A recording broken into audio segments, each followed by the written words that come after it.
Bismillahirrohmanirrohim. Assalamualaikum warahmatullahi wabarakatuh. Semoga Allah selalu merahmati kita semua. Amin. Dalam video kali ini, saya akan berbagi kisah tentang Rasulullah Shallallahu Alaihi Wasallam berdialog dengan ular berusia ribuan tahun. Sayyidina Abu Bakar As-Siddiq radhiyallahu anhu mendapat tempat tertinggi di sisi Rasulullah Shallallahu Alaihi Wasallam. Ketika Rasulullah ditanya siapa lelaki yang paling dicintainya, lalu Rasulullah Shallallahu Alaihi Wasallam bersabda, "Sesungguhnya Allah telah menjadikanku sebagai kekasih sebagaimana Dia menjadikan Ibrahim sebagai kekasihnya. Dan kalau saja aku mengambil dari umatku sebagai kekasih, aku akan jadikan Abu Bakar sebagai kekasih." Hadits riwayat Bukhari dan Muslim. Kisah pengorbanan para sahabat memang tiada habisnya. Sebut saja dari Sayyidina Abu Bakar, Sayyidina Umar, Sayyidina Utsman, dan Sayyidina Ali, dan juga para sahabat yang lain. Mereka tidak pernah memperhitungkan kerugian yang akan dihadapi, bahkan kehilangan nyawa pun tidak menjadi masalah bagi mereka. Inilah yang ditunjukkan oleh Abu Bakar As-Siddiq radhiyallahu anhu sebagai seorang sahabat kepercayaan Rasulullah Shallallahu Alaihi Wasallam. Ia merelakan semua yang ia miliki demi keselamatan dan perjuangan Rasulullah Shallallahu Alaihi Wasallam. Bahkan, Abu Bakar radhiyallahu anhu rela nyawanya terancam demi menemani Rasulullah Shallallahu Alaihi Wasallam yang kala itu dikejar-kejar oleh para Quraisy yang hendak membunuh Rasulullah. Kisah ini berawal dari keikutsertaan Abu Bakar radhiyallahu anhu bersama Rasulullah Shallallahu Alaihi Wasallam. Sebelum meninggalkan kota Mekah, saat itu para kafir Quraisy yang berniat membunuh Rasulullah. Namun, mereka kehilangan jejak Rasulullah dan hanya menemukan seorang pemuda bernama Ali bin Abi Thalib radhiyallahu anhu. Sementara itu, terlebih dahulu Abu Bakar As-Siddiq radhiyallahu anhu mendampingi Rasulullah Shallallahu Alaihi Wasallam bersembunyi di gua kecil di Bukit Sur kala itu. Sayyidina Abu Bakar tetap setia mendampingi Rasulullah Shallallahu Alaihi Wasallam bersembunyi di dalam goa. Dalam satu riwayat dikatakan, mereka selama 3 hari 3 malam berada di dalam goa itu untuk memastikan situasi aman. Sebelum memasuki goa, dengan ketulusan dan kecintaannya kepada Rasulullah Shallallahu Alaihi Wasallam, Sayyidina Abu Bakar dengan sigapnya mengecek dan menutup lubang-lubang yang ada di dalam goa, agar mereka terhindar dari binatang buas ketika nanti di dalam gua. Rasulullah Shallallahu Alaihi Wasallam dan Sayyidina Abu Bakar sepakat untuk bergantian istirahat dan berjaga. Dalam tidurnya, Rasulullah Shallallahu Alaihi Wasallam melabuhkan kepalanya di pangkuan sang sahabat di dalam goa yang dingin dan remang itu. Tak berselang lama setelah Rasulullah tidur, tiba-tiba seekor ular mendesis keluar dari salah satu lubang yang belum ditutup oleh Sayyidina Abu Bakar. Abu Bakar pun menatapnya dengan waspada, ingin sekali ia menarik kedua kakinya untuk menjauh dari hewan yang berbisa itu. Namun, keinginan itu hanya dari benaknya, karena dia tidak ingin mengganggu tidurnya Rasulullah Shallallahu Alaihi Wasallam. Dalam hati, Sayyidina Abu Bakar berkata, "Bagaimana mungkin aku tega membangunkan kekasih Allah Subhanahu wa Ta'ala?" Sayyidina Abu Bakar menutup lubang itu dengan salah satu kakinya. Seketika itu, ular menggigit pergelangan kakinya, tapi kakinya tetap saja tak bergerak sedikit pun. Dalam hening, sekujur tubuh Abu Bakar terasa panas. Bisa ular itu menjalar cepat di dalam tubuhnya Sayyidina Abu Bakar.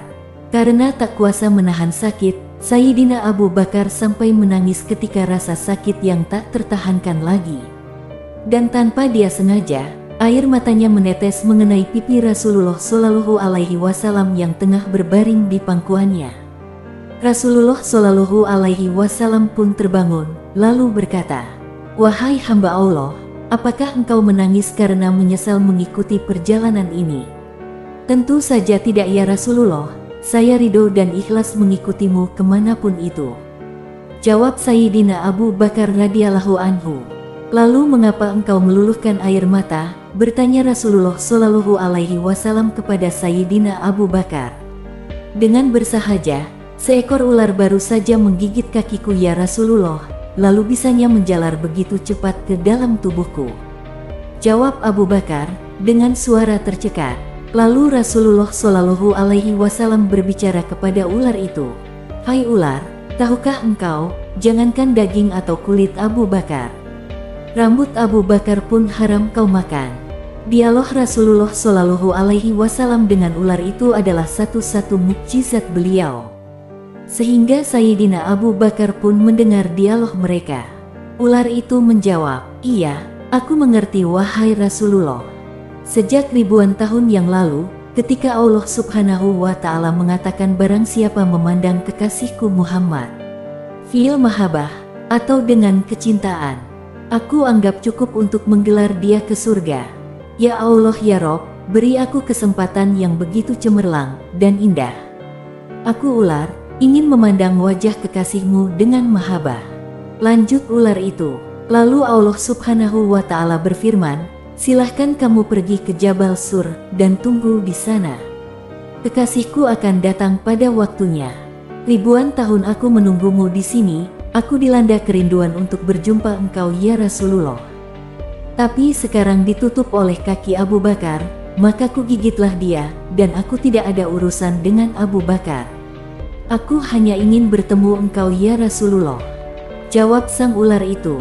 Mendengar penjelasan itu, Rasulullah Shallallahu Alaihi Wasallam pun bersabda, "Lihatlah ini, lihat wajahku." Maka ular itu pun memandang wajah Rasulullah Shallallahu Alaihi Wasallam dengan mahabbah penuh cinta dan kasih sayang.